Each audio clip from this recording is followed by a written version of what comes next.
Hello and welcome to Sports Fan Entertainment. I'm your host MJ, and today we're talking Rookie of the Year for the 2017 NFL season, both offensive and defensive Rookie of the Years. Make sure to go down to the description box below and check out my article in which I write about this topic. Again, it will be down on the description box below, sportsfanentertainment.com. So let's start with Offensive Rookie of the Year because I feel like that is the more interesting topic. We love offense in the NFL, especially in 2017 in this day and age. This is tough. I think this is really tough. I don't know who to pick. I just ended up settling on a name today. Let's talk about the candidates first. To me, the winner will have to be a running back. That's just my personal opinion, so let's talk about the other positions first. Okay, so the only candidate, real candidate, at the quarterback position is Desean Kaiser, right? He's starting week 1. He has the best shot. And normally, quarterbacks do have preference. You know, if a quarterback is playing decently well, he's probably going to win the award over a running back that's playing really well, or a wide receiver that's playing really well. But I don't think Kaiser's going to play well enough relative to Leonard Fournette or Dalvin Cook or Christian McCaffrey. He's going to have a fine rookie year, okay? Maybe 3,500 passing yards, maybe 20 touchdowns, maybe like 16 interceptions. It'll be fine. You'll look at Kaiser and you're going to say, hey, I think this guy's going to end up being pretty good, but right now he's not quite yet pretty good. So I don't expect Desean Kaiser to be a legitimate candidate for this award. Wide receivers, there are two options to me. Number one, the best option, Zay Jones of the Buffalo Bills. Okay, he's going to be their number one receiver pretty much. Okay, it's going to be either he or Jordan Matthews contending for that positioning. Now, Zay Jones, I like. I don't think he's great. I don't think he's ever going to be a great wide receiver in the NFL, but I think he can be a great number 2 wide receiver, a great competent wide receiver. And this year, he could break 700, 800 receiving yards, but my problem with him is he plays for the Bills, right? He plays with Tyrod Taylor, who, if you're lucky, he'll throw for 3,300 passing yards for the entire season. So the hope is that Zay Jones is going to come down with 25% of Tyrod Taylor's passing yards. That's tough to project right there. If Zay Jones is playing with Aaron Rodgers or Tom Brady or Andrew Luck, he could win Rookie of the Year being the number 1 or number 2 wide receiver. But with Tyrod Taylor only throwing for 3,300 passing yards and then hoping that Zay Jones could come down with 25 to 35% of those passing yards, it's tough. I can't go that far, but he will contend. And especially because wide receivers, they're going to have to put up as many receiving yards as the running backs do rushing yards. Okay, as many. Because the running backs are going to have rushing yards and receiving yards. They have the advantage. That's why wide receivers very rarely win Offensive Rookie of the Year, except for like Odell Beckham a couple years ago, who had 1,300 receiving yards. Zay Jones ain't getting that. I'm also looking out for Corey Davis of the Tennessee Titans.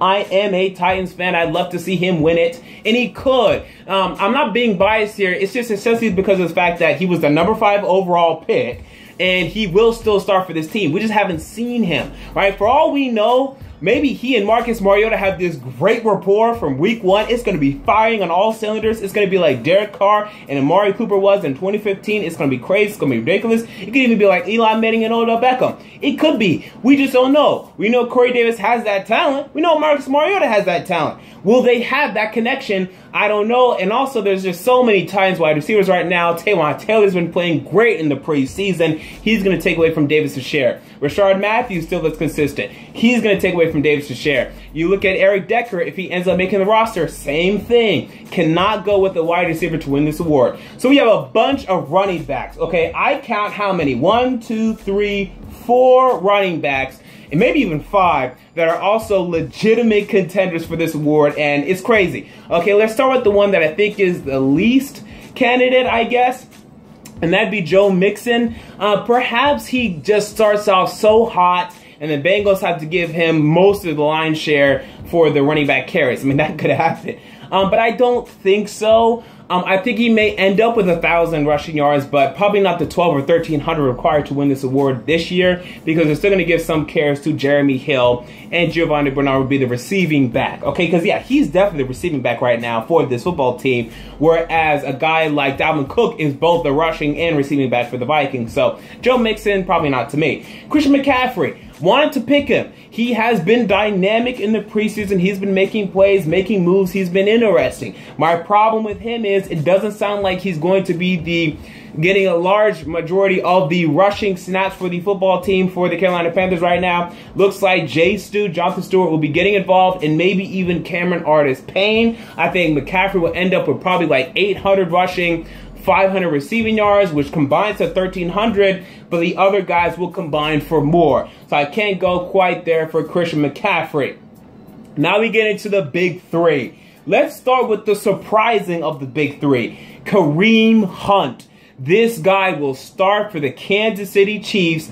Pick him up in your fantasy leagues, people. Okay, this is a big deal right now with Kareem Hunt. This guy, after this injury to Spencer Ware in preseason, he's going to be thrust into that lead role for the Kansas City Chiefs, and I'm expecting big things, man. And unlike Leonard Fournette and Dalvin Cook, he actually has a decent offensive line in front of him, which makes him more dangerous. This guy's dynamic out of the backfield, can catch the ball out of the backfield, can also run it pretty well. Not as well as the other two, but again, because he's playing for this good offensive line, and also because of the fact that you look at the Chiefs, they're probably going to be the best team here. You know, of the Chiefs, the Vikings, and the Jaguars, they're probably going to be the best team, and the better teams in this league run the ball more. Right? There's a reason why the Browns didn't run the ball a lot last year. They were terrible. They can't afford to run the ball because they're down by 30. How are you going to run the ball down by 30, right? Whereas the Chiefs, they're going to be ahead. You know, maybe just barely ahead to the point where they're going to need to run the football. So that's the move there. Look out for that.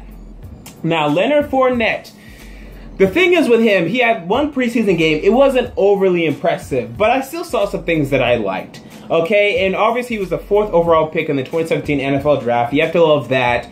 I'm still expecting big things from Fournette. I know his offensive line, though, right now, it's not looking good. Okay, they didn't give him great blocks in that game. They haven't been blocking well in the preseason at all, and the quarterback situation stinks. But that could actually work in his favor, right? That's why Maurice Jones-Drew was such a great running back for the Jaguars for years, because their quarterback situation was awful. Same goes with Chris Johnson for the Tennessee Titans. Same goes for Jamal Charles for the Kansas City Chiefs. If your quarterback situation is awful, kind of helps the running backs normally. Adrian Peterson when he had Christian Ponder, right? Hey, there's something to this theory.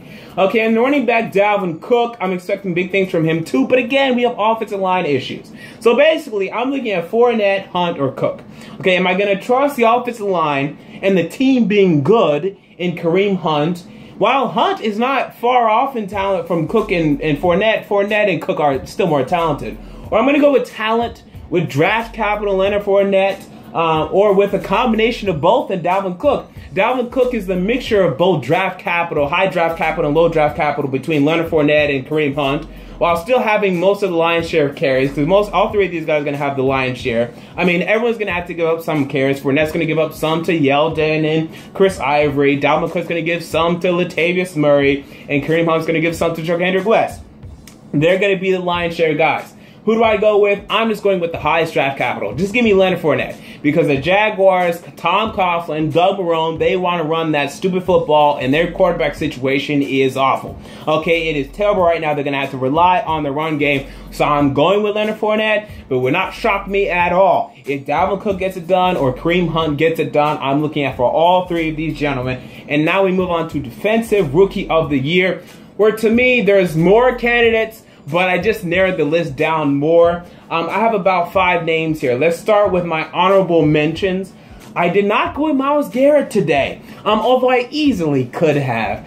You know, it just, in the preseason, he's been fine, but he hasn't racked up the stats. And in order to win the award, you're going to have to rack up stats, okay? It's nice to have 26 pressures. You're going to have to get like 10 plus sacks, right? If you have 26 pressures, only 5 sacks, you're not winning the award. That's just the damn truth. Although your Pro Football Focus grade will be out of the roof.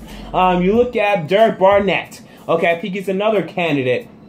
But, man, that Eagles defensive line is too stacked. Vinny Curry, Brandon Graham, and then now Derek Barnett. Will he have enough snaps? Will he have enough time to get on there and rush a passer? We'll see. Don't love that. Jamal Adams. Can he rack up the stats? He wasn't a big stat guy for LSU. I think his last year had 1 forced fumble and 1 or 2 interceptions. You know, this is a stat award, people. The people that vote on this award, they don't watch tape. Okay, they're just going to sit down, look at the stats, and vote. That's all they're going to do. So I'm also looking out for Solomon Thomas. Perhaps he puts up the stats. I don't know. But the one person in preseason, the one player that has been putting up the stats, that's been playing often, and appears to have a huge role this upcoming season, is TJ Watt, the outside linebacker for the Pittsburgh Steelers. This guy could come in and have a 10-plus sack season for the Pittsburgh Steelers. He's already racked up about 3 sacks in the preseason. He's been making an impact. He's going to start over James Harrison, but Harrison will still have some snaps, so I'm looking out for that. But right now, I think TJ Watt is my pick for this Offensive Rookie of the Year. So I went safe with Offensive Rookie of the Year. I went a little presumptuous with Defensive Rookie of the Year. What do you guys think? Comment down below. I want to know who you have winning Offensive Rookie of the Year. Who do you have winning Defensive Rookie of the Year for the 2017 NFL season? Comment down below. I want to know. And until next time, this has been MJ of Sports Fan Entertainment. Remember to check out the article on sportsfanentertainment.com. And until next time, I'm out. See you all later.